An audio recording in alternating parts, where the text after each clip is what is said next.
Well, good evening, everybody, and welcome back to Dr. Pitt's Tips Live. I am Dr. Lauren Pitts Bounds, and whew, what a week it has been. So, here's the thing. People are like, well, Dr. Pitts, why are you doing this? And I tell you every week that the reason why I'm doing this is because so many people won't go to therapy. So, we got the brilliant idea to bring therapy to you. So, this next 30 minutes ish is designed to create space for you to get some really powerful information about behavioral and mental health, about relationships, um, about you. And my hope is that because this is social media and you can hide behind social media, right? You don't have to worry about people seeing you or being all up in your business or anything like that. Um, it's an opportunity for you to get some pertinent information for those of you that either don't see the value in going to therapy or who just simply don't have time or don't feel like you need it. But this is what I say. The bottom line is that we are all flawed. We all have personal deficiencies. You'll hear me say this literally almost every single solitary week, and because of that, there's always room for improvement for all of us in virtually every area of our lives. So I'm going to share the information with you. What you do with it is completely up to you. I totally encourage folks to inbox me or DM me or whatever type of ME you want to do. You can email me through my website if you have questions that you want to have addressed.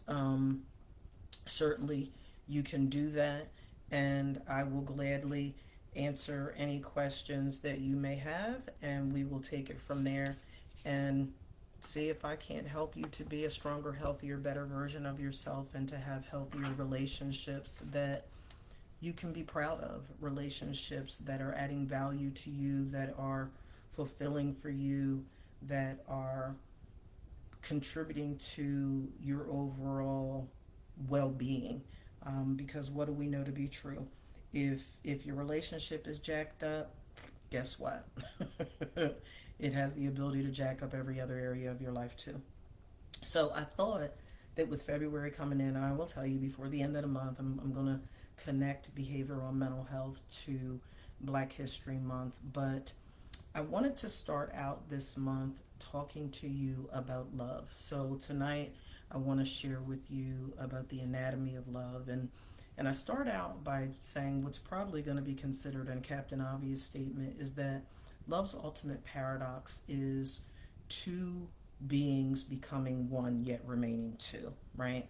And so oftentimes, and you hear me talk a lot about relationship attachment styles and what have you, um, a lot of times because of insecurity in ourselves, that insecurity shows up in our relationships and we end up losing ourselves in the relationship. We forget that there is an individual element to ourselves. We forget that the person that we're with fell in love with something about us individually. And in order to sustain a healthy relationship, there is elements of your individuality that need to stay present because that's who you are. The relationship does not and should not define you. So when we talk about the anatomy of love, that's one of the first things that I want you to be mindful of is that yes, you are in this relationship, but you're an individual that is contributing to the integrity, health, strength, and sustainability of this relationship. And you need to be able to do that as the strongest, healthiest, best version of yourself that you can be. So, one of the first things that I want to sort of put on your radar, if I may, is I want to talk to you about how do you define love? What do you mean when you say, I love you? And oh, by the way, have you made the mistake of thinking that because you mean X, Y, or Z when you say, I love you, that that's automatically what your partner means too? That's one of the biggest mistakes that people run into in relationships, right? We think that the way we think, the way we feel, the way we navigate life and love and relationships is the exact same way that our partner does. And the reality of it is that's just a human fallacy. Why? Well, because we have different backgrounds, because we have different lived experiences, because we have all of these moving parts in our lives that inform and influence how we think, feel, function, and navigate life. So to think for a moment that that's going to be different just because we say, I love you, is kind of ludicrous, right? So you need to take into consideration the individual component as it relates to how you define love and what it means to you and to your partner when both of you say, I love you.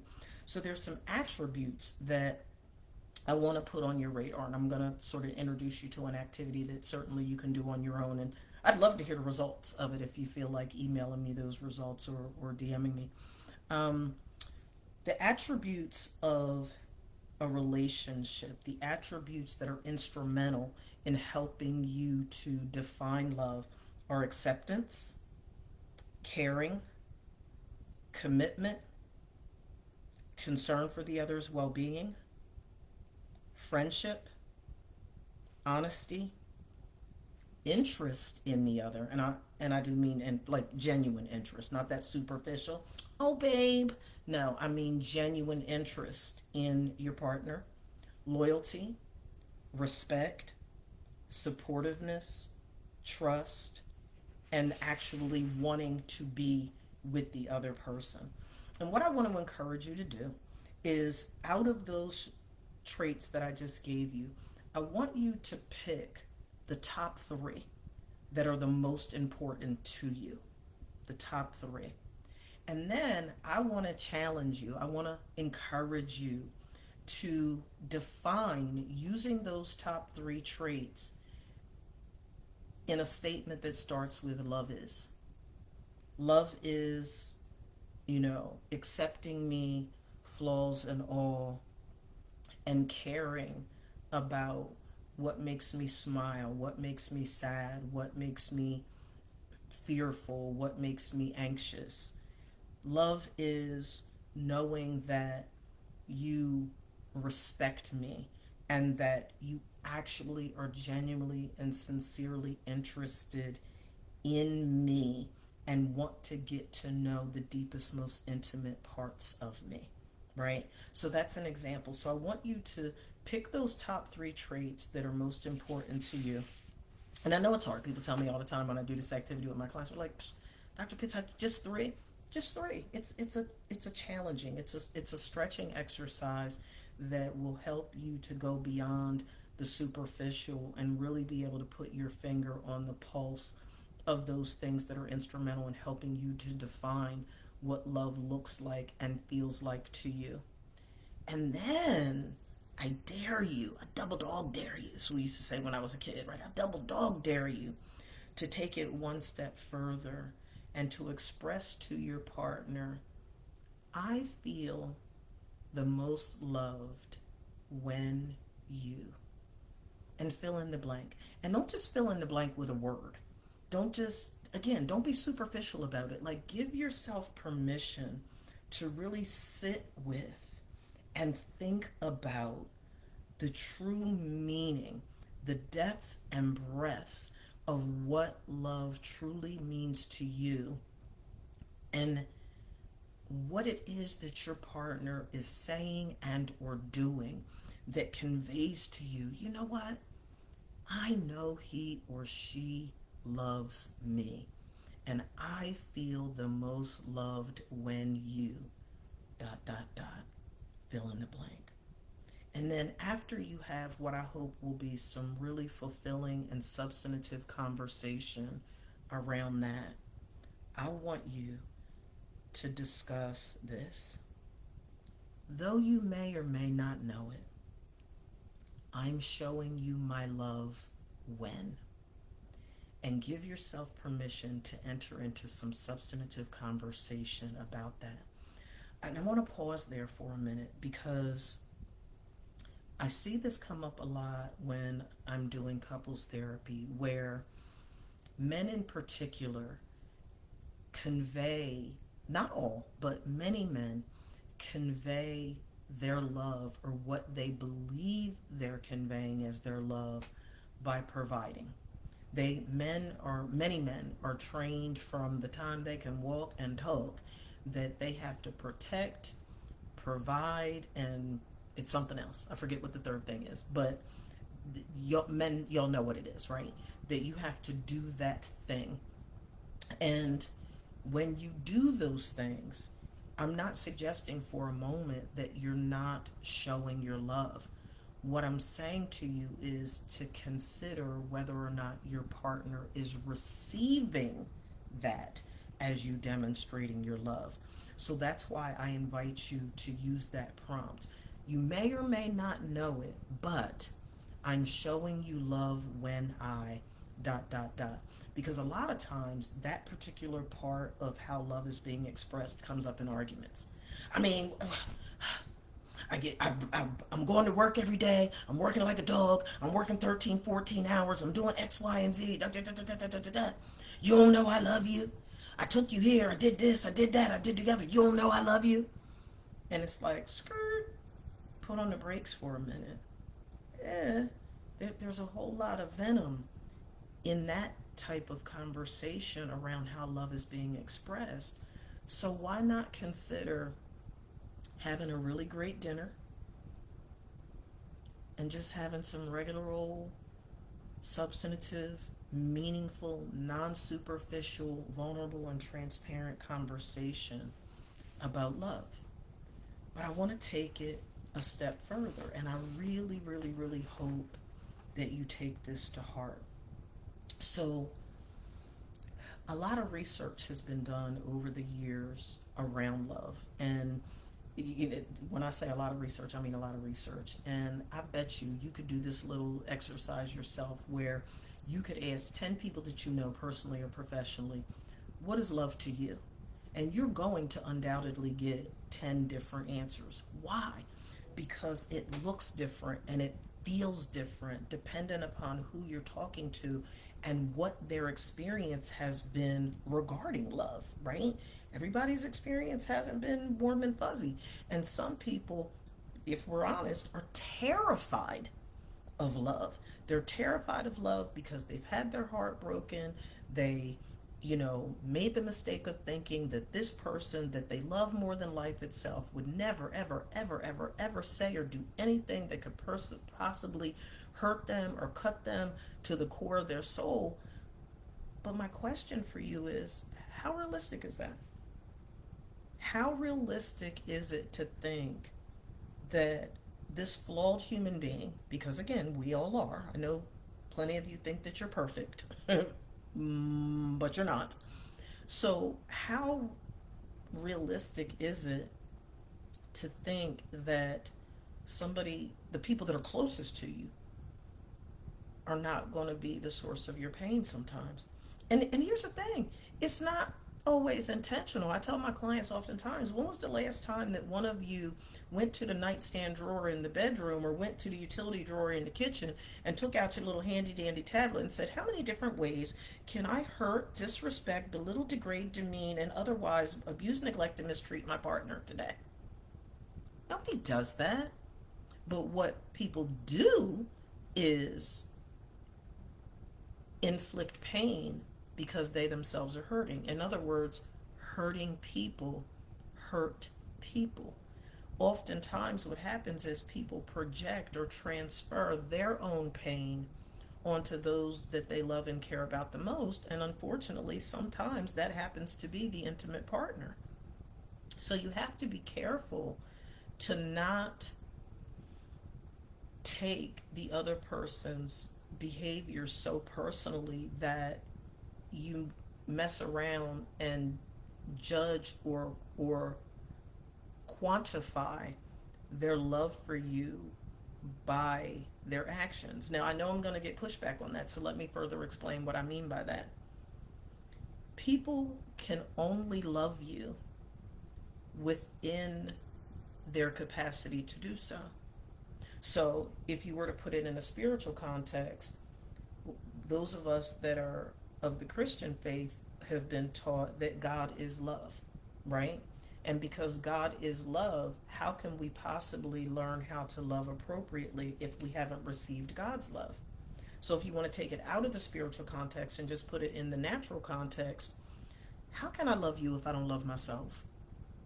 If I don't love myself properly, how can I possibly love you properly?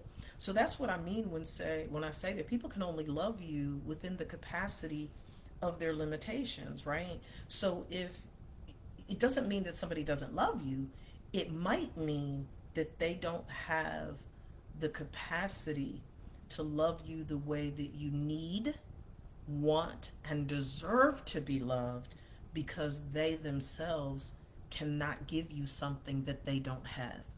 They can't give you something that they're not even exercising themselves. Does that make sense?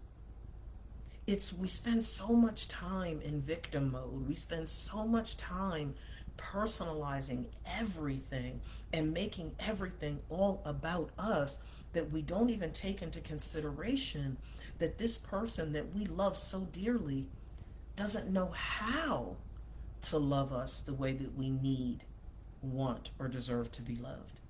And think about it this way too. Each of us teaches other people how to treat us. So if I don't love myself properly, how can I possibly teach you how to love me properly? How can I set an appropriate standard for how you love me and how you embrace me if I don't love myself that way? I, I I pride myself on being vulnerable and transparent, and I've shared with you all on a number of different occasions on a number of different platforms that I've been abused, neglected, and mistreated in intimate relationships before. And the reason why it happened is because I didn't love myself. I didn't love myself. When you love yourself properly, you will not be willing to allow someone to abuse, neglect, or mistreat you. But here's the tripped out part. I've shared with you in my reels and in my lives and on my podcast that I was the walking wounded for so many years that I left a wake of disaster in my past. I hurt so many people that I profess to love and care about that it's embarrassing. It's shameful how many people I hurt. And I don't explain it this way to justify my behavior because there is no justification. But the explanation for that egregious behavior is I was the walking wounded. I was one of those hurting people that hurt people. And I had to own that. I had to take responsibility and accountability for that. And because I had hurt so many people, I literally had convinced myself that I deserved to be abused, neglected, and mistreated in my relationships after I had ceased from doing all of that damage to other people. But that was a cognitive distortion, folks. There, nobody deserves to be abused, neglected, or mistreated. Nobody. We all have to be willing to heal. And a big part of us healing is recognizing that we're the walking wounded, is recognizing, being honest first and foremost with yourself, that you know what? I don't like myself.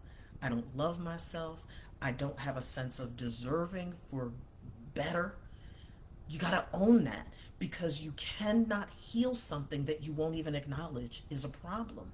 And the love that you have for yourself is a critical ingredient to how other people love you, how other people embrace you, how other people nurture you, how other people love on you. If you don't set the standard that you deserve to be loved, respected, valued, and appreciated unconditionally, folk will treat you any old kind of way. And you'll be mad, and you'll be hurt, and you'll lash out, and you'll act crazy, and you'll be furious with them and everybody else, except the person that you should be furious with, which is yourself, What you should be asking yourself, instead of why did they do this to me, why am I allowing someone that professes to love and care about me to treat me in such a horrible way? Could it be that you love them more than you love yourself? Let me clear this up. I'm not talking about grandiosity or narcissism. I'm talking about genuine, sincere, healthy self love. When you love yourself properly, you will not allow other people to abuse, neglect, or otherwise mistreat you.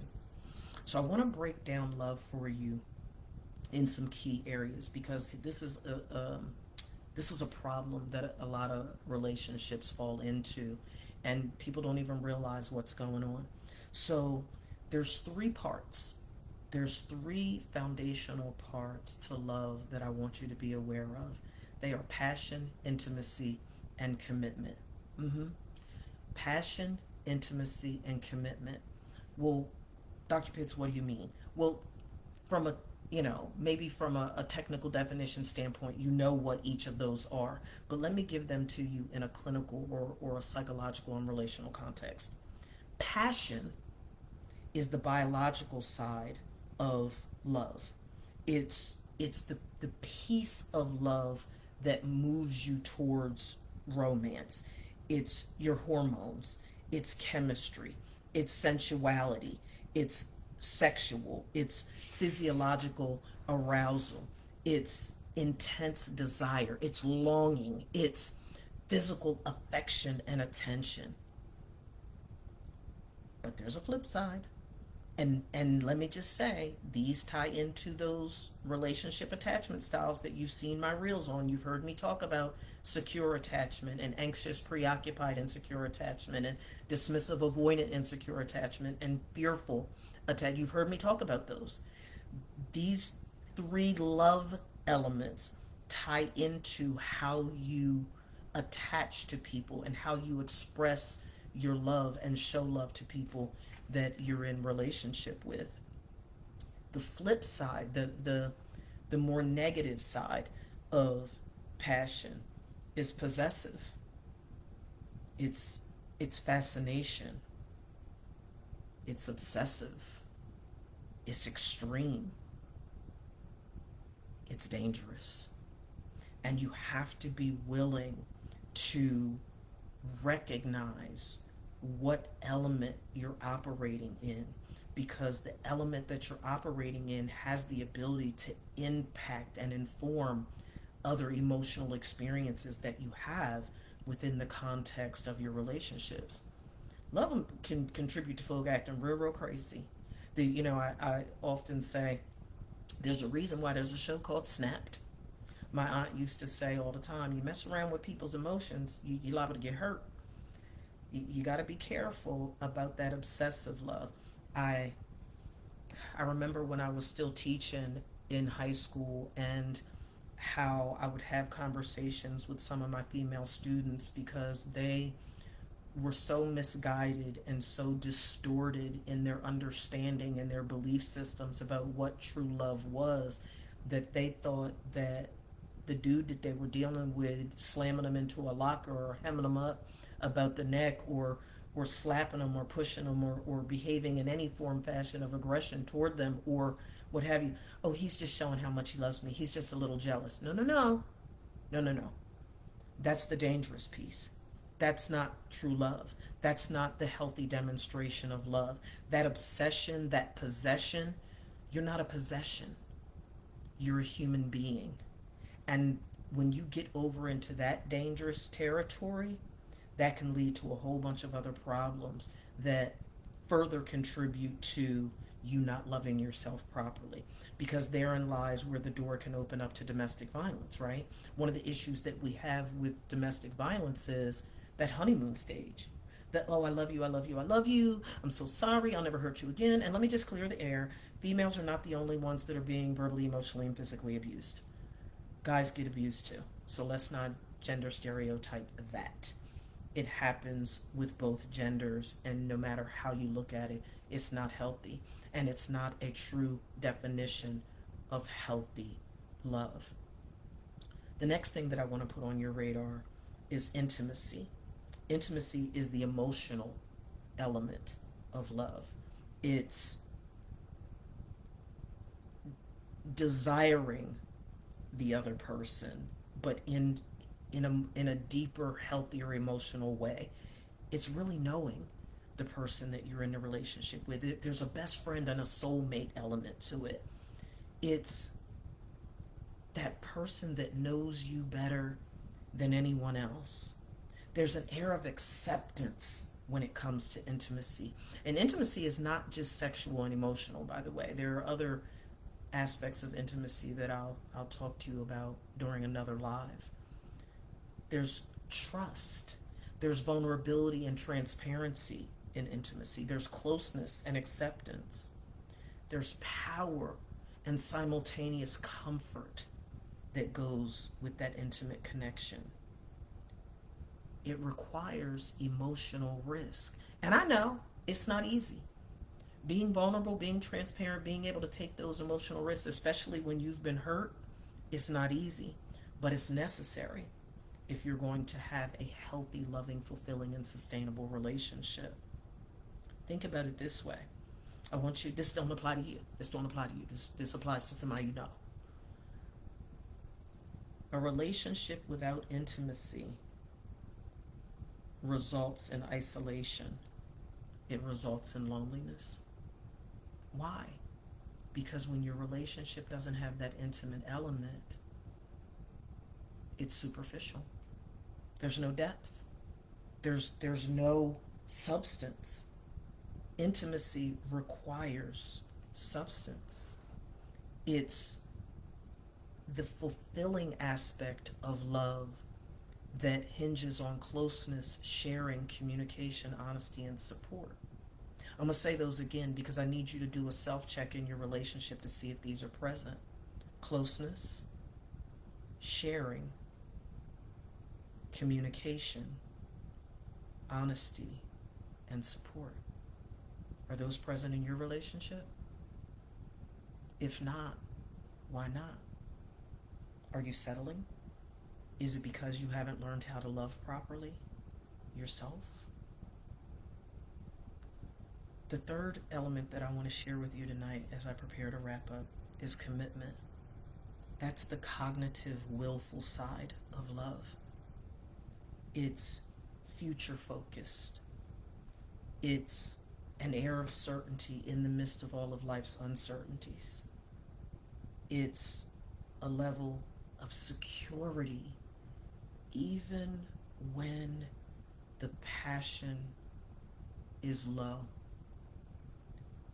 It's gonna sustain you through the heartache and the pain and the suffering of the storms of life in your relationships.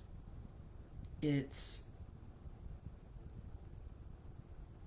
gonna sustain you during the ferocious times in your relationships. You know those times where you want to choke each other and bury each other in the backyard? Those times.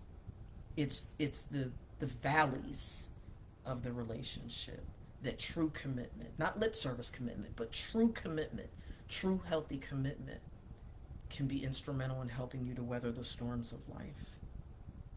It's longevity. It's the health and strength of your relationship. It is recognizing that without these three pillars in your relationship is going to suffer. Egregiously so, I might add. So, I see a few folks online. If anybody has any questions, I'll gladly take your questions for the next couple of minutes. If you don't, that's okay too. I will be back next week. Next week, we're going to talk about love styles. So get your questions ready. Not love languages, love styles is what we're going to talk about next week. I want you, I need you, I implore you to ask me questions. If you DM me, if you email, whatever the case may be, you'll remain anonymous. I'm not going to put your name out there for the whole world to know. It's your name and your question is between me and you, but I will pose your question live. I'll answer it because guaranteed you're not the only person that has the question that's burning. You have a question. Ask it. Ask it so that I can give you answers from a much deeper place and space of clinical, relational, behavioral, and mental health knowledge that can be so instrumental in having healthier, more fulfilling, and sustainable relationships, perhaps, than you have ever had in your life. I'm here for you. I want to help you. I want to help you to be the strongest, healthiest, best version of yourself that you can be. I want you to be fulfilled. I want you to stop arguing and fussing and fighting and banging your head on the wall and asking yourself, how did I end up here again? Ooh, great question. The question posed is, how does one learn to love properly? The first way that you learn to love properly is to acknowledge that you don't know how to. One of the things that we say in treatment is the first step to recovery is admitting that you have a problem. So, a big part of that is recognizing that, you know what? Part of the reason why I keep finding myself in this repeated broken cycle of relationships that are conflictual and jumping from one relationship to the next is, you know what, maybe I don't know how to love properly. I have never truly seen an appropriate example of a healthy, loving, and fulfilling sustainable relationship. All I've ever bear witness to is toxicity. So how do you learn to do that? One, you acknowledge that you don't know how. Two, you can get into therapy and convey that to the therapist that you're working with, that one of the things that you need to work on is increasing your self-love so that you can learn how to first and foremost love yourself properly and then love others properly, whether it's an intimate partner or whomever. The third thing that you can do is you can grab hold of some self-help books. I'm biased because my pastor is all that soda rebate in a bag of chips. But for women, you may want to consider The Lady, Her Lover, and Her Lord. Um, you may want to also consider Dr. Tony Evans' Kingdom Man, Crystal Evans, his daughter, Kingdom Woman. Um, there's some really, really, really great resources out there. You can go on Amazon, put it in Google, how do I learn to love properly? A wealth of information will come up. But here's the thing, you only want to allow the information that is what we call researched and empirically proven. You don't want to just take advice from any old body willy-nilly, because you got a lot of folks out here on social media claiming to be experts and don't have a clue, right? So you want to make sure that the information that you're taking in is substantiated by research, that it's empirically proven, that you're talking to people that are genuinely and sincerely experts and have the verifiable credentials to sow into, to pour into your life. And then one of the other things I would say for me as a woman of God is the most important, get the Bible and get a translation of the Bible, particularly if you're a new convert. Get a translation of the Bible that's easier to read. Get the Amplified Version. Get a study Bible that can really educate you from a spiritual perspective about love, what it looks like, what it feels like, how to demonstrate it, because a big part of learning how to love properly is learning how to receive God's love. And I know that that's not ideology that everybody subscribes to. It's not for me to push my belief system on others, but I believe that the best way to learn about how to love properly is to learn how to receive God's love, because the example of how to do that appropriately is in the Word of God. Are there any other questions? Anybody have any other questions? Going once, going twice. That's it? Okay. Well, for all of you that logged in tonight, thank you so much for tuning in. I'll be back next Thursday at 7 p.m. Eastern Standard Time. Hey, Amanda Willis. um, I'll be back next week at the same time. And again, I'm telling you, I'm going to start telling you what the following week's topics are. So the only way Ooh. So, okay, so I'll keep going because the next question is how do you love a person in their love language? Well, you have to know what their love language is, right? So, I recommend, here we go. This is not co-signing, but it's what I use in therapy. Gary Chapman's Five Love Languages. I encourage all couples. You can take this, you can get the book, you can get the workbook, you can take the assessment online to find out what your particular love language is. It's not, and I say this respectfully, it's not rocket science, but here's the most important part about learning how to love someone according to their love language. You have to communicate with that person. So one of my love languages is affirmation, right? Well, just saying, oh, you did a great job. No, can you be a little bit more sincere than that? So you have to create space for that person to tell you, this is my love language, and this is what it looks like and feels like to me when you love me based upon my love language. The mistake that a lot of people make is they love the person the way they think they would want to be loved if that were their love language. And I hope that makes sense. It sounded kind of convoluted, but the reality of it is people engage with other people through the lens by which they've lived their own lives, and they don't create space to have that dialogue with other people to say, hey, I noticed that this is your love language, but what does that look like to you? What does that feel like? Give me some examples of how I can love you according to your love language in a way that you're going to receive. Oh yeah, she's like, she likes to have the book. I'm a therapist. But I got a whole bunch of, you see all this stuff back here? That's references. That's references. That ties into what I said about empirical research. It ties into not just taking direction from folk that are willy-nilly. You have to be careful doing that, and I think that's one of the big problems that we're facing in society today, is that everybody is treating the internet like it's the gospel. And I'm not suggesting for a moment that there's not good information on the internet, but where is it coming from? You have to make sure that the information that you are getting is legitimate information and not just somebody just pulling. It's just like my pastor says all the time, how's somebody that ain't never had no kids gonna write a book telling you how to parent? Get the heck out of here. How's somebody gonna tell you how to have a healthy, loving, fulfilling, and sustaining marriage that ain't never been married? What? It's like experience is a good teacher. This is what I say to my clients literally anytime I do a consultation.